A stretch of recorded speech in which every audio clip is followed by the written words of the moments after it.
Chapter number 3 में हमने क्या करना है, इसके बिल्कुल एंड पे मैं जाके आपको पहले क्वेश्चन निशान लगवा दूं कौन कौन से करने हैं। सबसे पहले तो क्वेश्चन नंबर 1 निशान करें, ये करना है हमने, से का कानून है मंडियां, इसकी वजाहत बार्टर सिस्टम और रिजर्व सिस्टम की मौजूदगी में। दूसरे नंबर पे क्लासिकल नजरिया रोजगार, ये निशान करें। क्वेश्चन नंबर 4 निशान करें। 3 भी करना है, 3 भी करें। 6 भी बल्कि सारे ही, 7वां काट दें आप। चलो ठीक है, पहले 6 ही करना है। अब ये चैप्टर शुरू हो रहा है जी, classical theory of full employment. पहले कहानी सुन लें। क्लासिकल इकोनॉमिस्ट होते कौन है?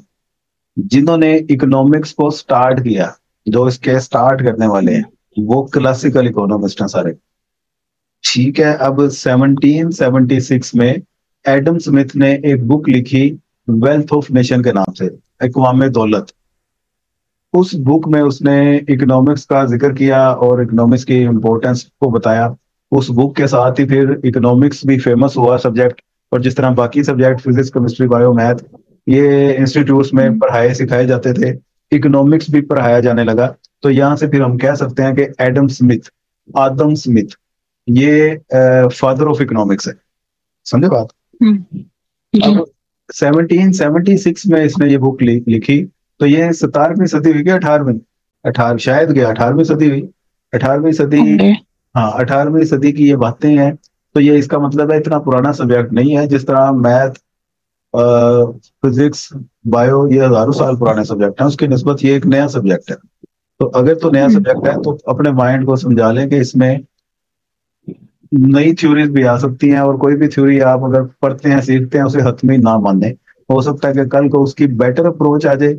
और दूसरा, ये कौन सा फिजिकल कोई हम कानून पढ़ रहे हैं, इसमें हम तो इंसानी नफ्सियात को ही डिस्कस कर रहे हैं ना। अब ये इकोनॉमिक्स एक सोशल साइंस है, साइंस है। जिस तरह बायो केमिस्ट्री एक साइंस है, इकोनॉमिक्स भी एक साइंस है। अगर आप इकोनॉमिक्स की डिग्री में मास्टर करते हैं तो एमएससी इकोनॉमिक्स भी आप इसको कह सकते हैं, एमए इकोनॉमिक्स भी कह सकते हैं। आर्ट्स की फील्ड में भी एडजस्ट होती है, साइंस की फील्ड में भी एडजस्ट होती है। बल्कि मास्टर्स की डिग्री में एमएससी इकोनॉमिक्स लिखा होता है आपका। समझे बात? तो साइंस क्यों है ये, इसमें हम उस तरह से लैब में जाके एक्सपेरिमेंट तो नहीं कर रहे जिस तरह आप केमिस्ट्री में जाके लेबोरेटरी में एक्सपेरिमेंट करते हैं। H2 को O के साथ मिक्स किया तो पानी है, जब भी मिक्स किया पानी है, जितनी दफा भी मिक्स किया वाटर। तो उधर तो रिजल्ट सर्टेन होते हैं और कंफर्म होते हैं, क्योंकि वो फिजिकली क्वांटिटी है। उसको आप जब एक खास मकदार में मिक्स करेंगे दो एलिमेंट्स को, तो एक पर्टिकुलर एलिमेंट ही बनेगा, उसके रिजल्ट ऑब्वियस है। लेकिन यहाँ पे हम इंसानी साइकी को स्टडी कर रहे हैं, एक्सपेरिमेंट कर रहे हैं कि जब प्राइसेस ज्यादा हो जाती हैं तो कंज्यूमर का बिहेवियर क्या होगा, प्रोड्यूसर का बिहेवियर क्या होगा, उसकी प्रेफरेंस क्या होगी।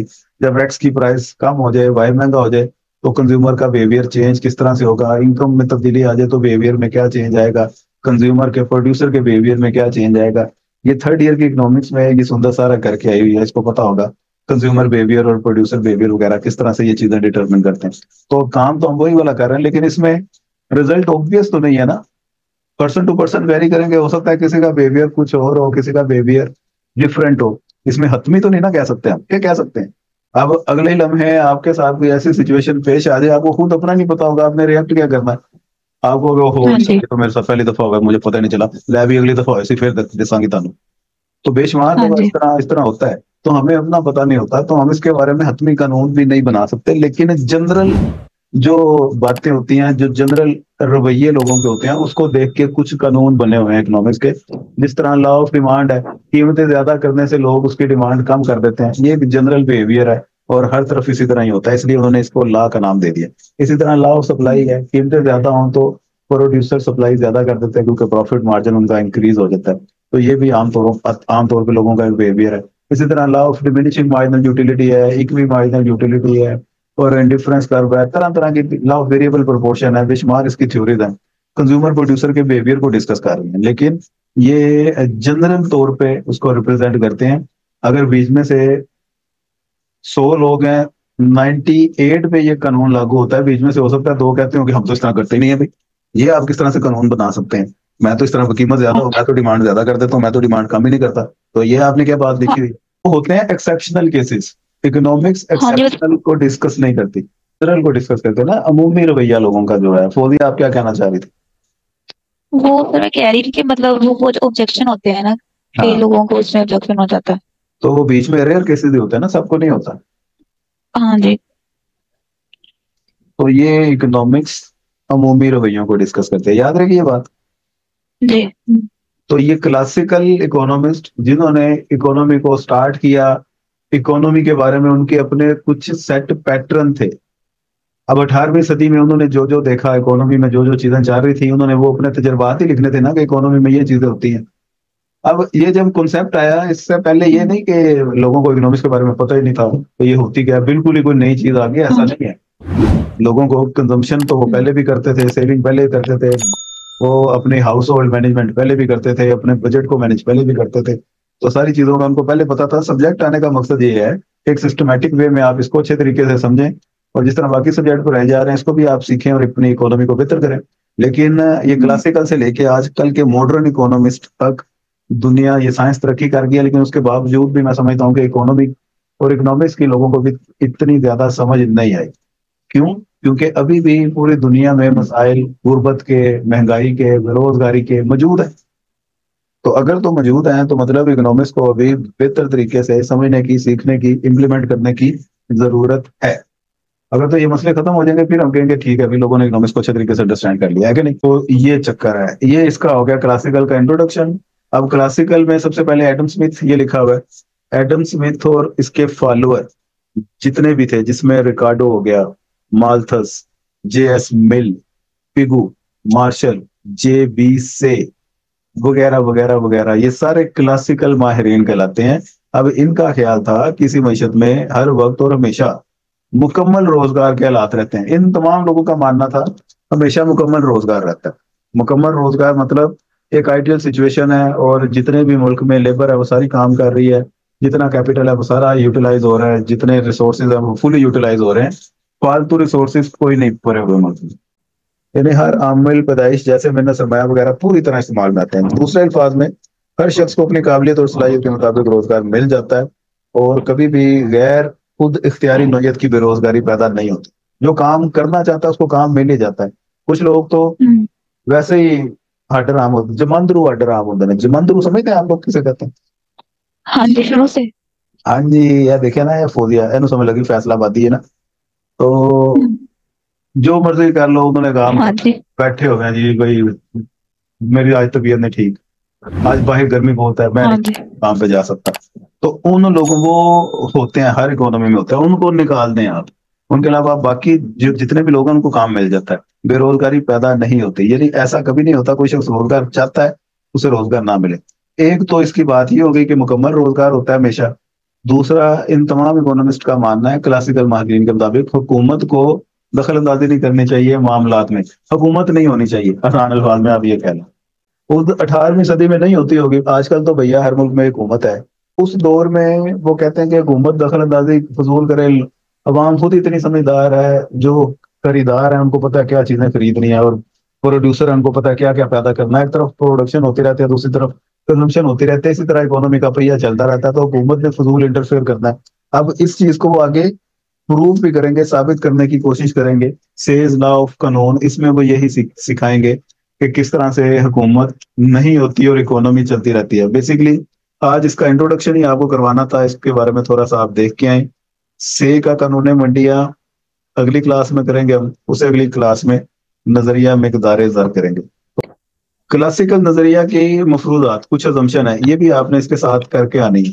वो अजम्पशन फर्ज की हुई बातें, वो कहते हैं कि मेहनत और अशिया की मंडियों में मुकम्मल मुकाबला पाया जाता है। दूसरे नंबर पे वो कहते हैं कि अदम मुदाखलत का निज़ाम होता है, मतलब गवर्नमेंट मुदाखलत नहीं करती। माशी मुतगय्यरात, ये सारे वेरिएबल होते हैं, लचकदार होते हैं। ये क्लोज इकोनॉमी है। क्लोज इकोनॉमी का मतलब जिसमें इंपोर्ट एक्सपोर्ट नहीं होती। एक ओपन इकोनॉमी होती है, क्लोज इकोनॉमी। ओपन इकोनॉमी में आप इंपोर्ट एक्सपोर्ट कर सकते हैं, क्लोज इकोनॉमी में नहीं कर सकते। तो ये फर्ज करते हैं कि क्लोज इकोनॉमी है। हो सकता है उस दौर में इंपोर्ट एक्सपोर्ट या तजारत ना होती हो। अरसा कलील का ये मॉडल है जी, जिसमें ये चीजें सारी फिक्स रहती हैं। जर की मकदार मुहैया रहती है, मनी सप्लाई वो फिक्स होती है। National income C plus S के इक्वल होती है। ये इसी तरह ही आपने सारा कुछ याद कर लेना है, इसमें कोई भी मुश्किल बात नहीं है। और यहाँ से फिर सेज ला से कल मैं स्टार्ट करवा दूंगा। यहाँ तक आज देखिए, ये जेबी सेज ला, इसको समझते हैं हम, क्या कहानी है। सेज ला का कानून मंडियां। अब एक सेंटेंस है जिसके गिर्द ये पूरा लॉ घूमता है, वो सेंटेंस है supply creates its own demand. मतलब खुद पैदा कर लेती है। ये एक सेंटेंस है सेज लॉ ऑफ मार्केट का, जिसके गिर्द पूरी कहानी घूमती है।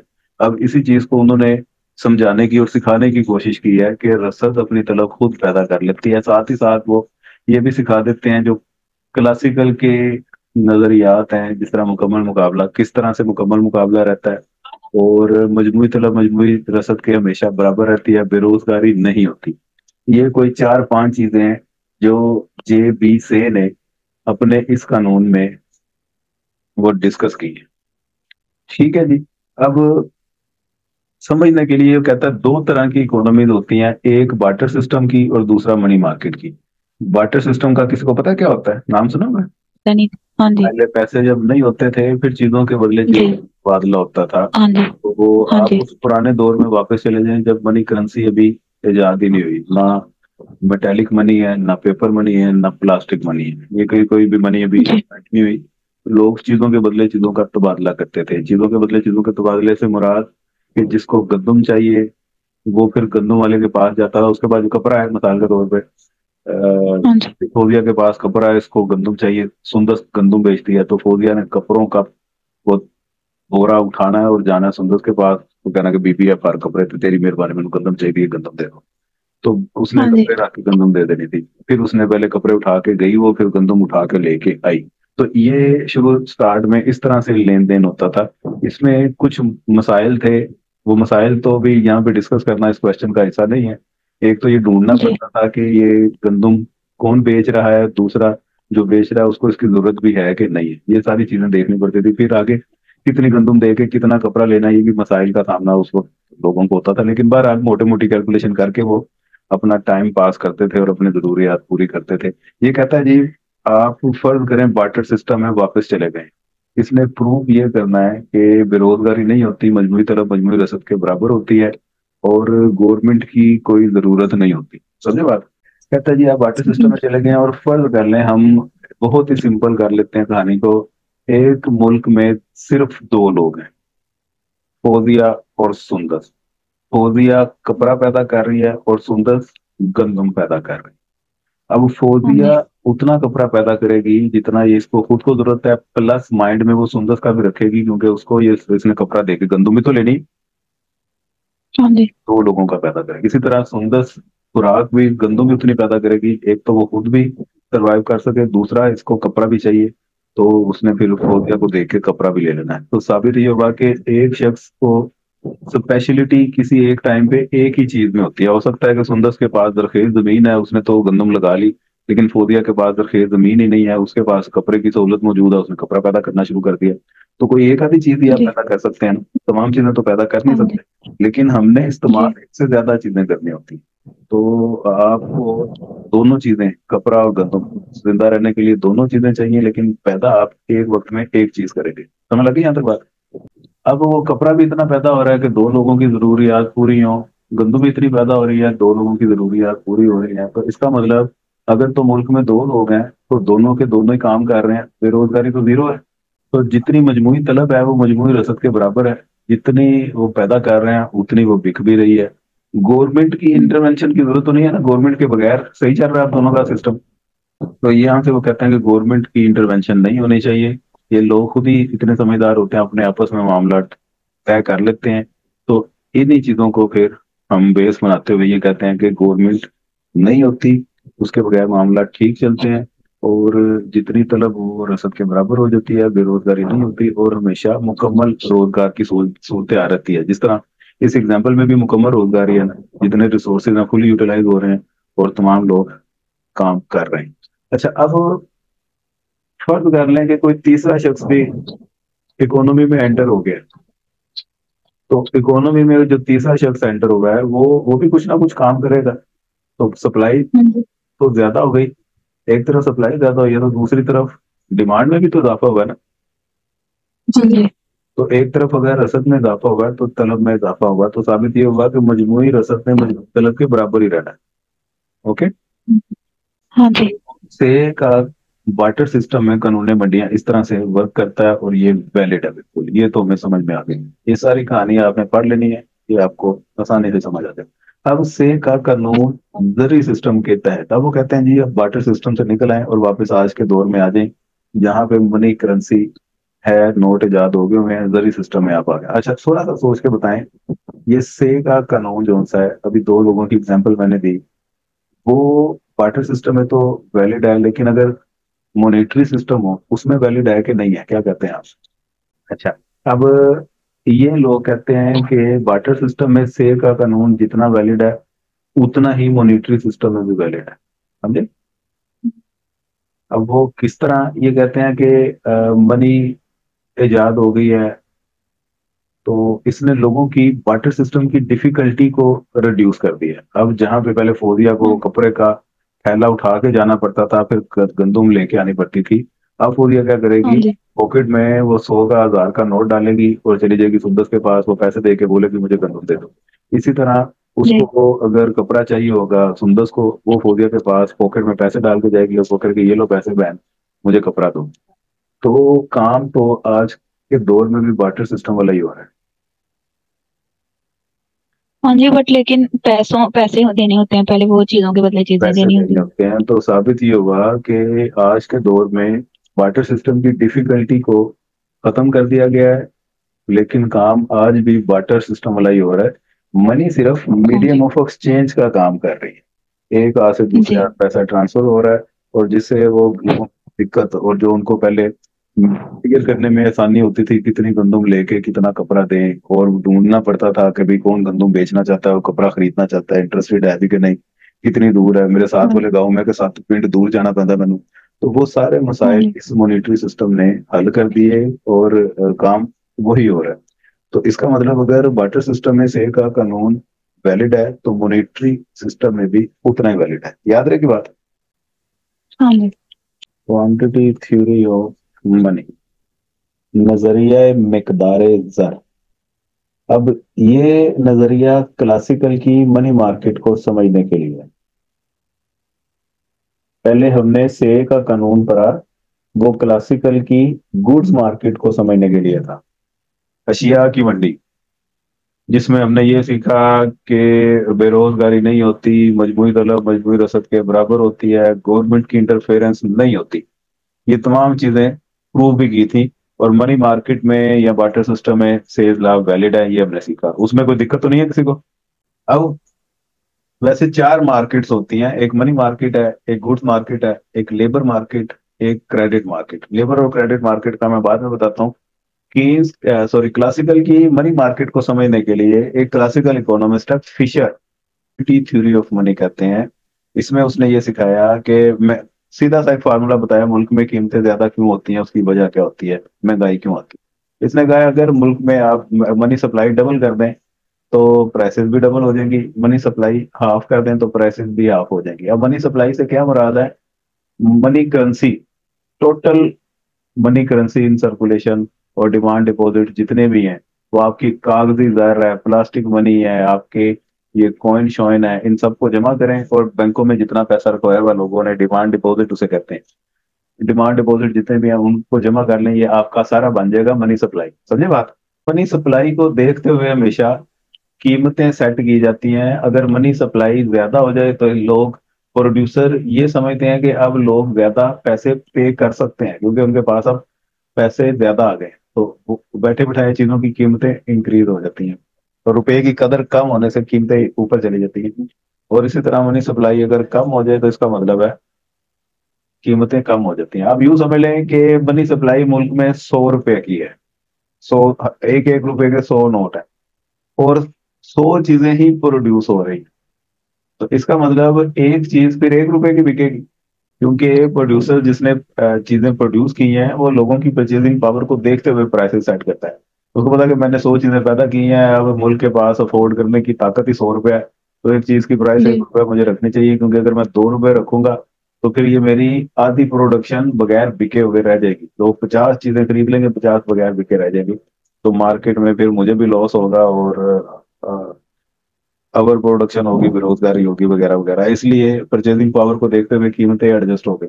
अब लोगों प्रोड्यूसर जी को पता है कि 100 रुपये हम अफोर्ड कर सकते हैं, उसके हिसाब से उन्होंने 1 रुपया प्राइस पर यूनिट रख ली। अब अगर मनी सप्लाई डबल हो जाए, जी बैंक ने नए नोट छाप दिए हैं जिसकी वजह से मनी सप्लाई 100 की बजाय अब 200 की हो गई है, लेकिन चीजें तो 100 ही है ना।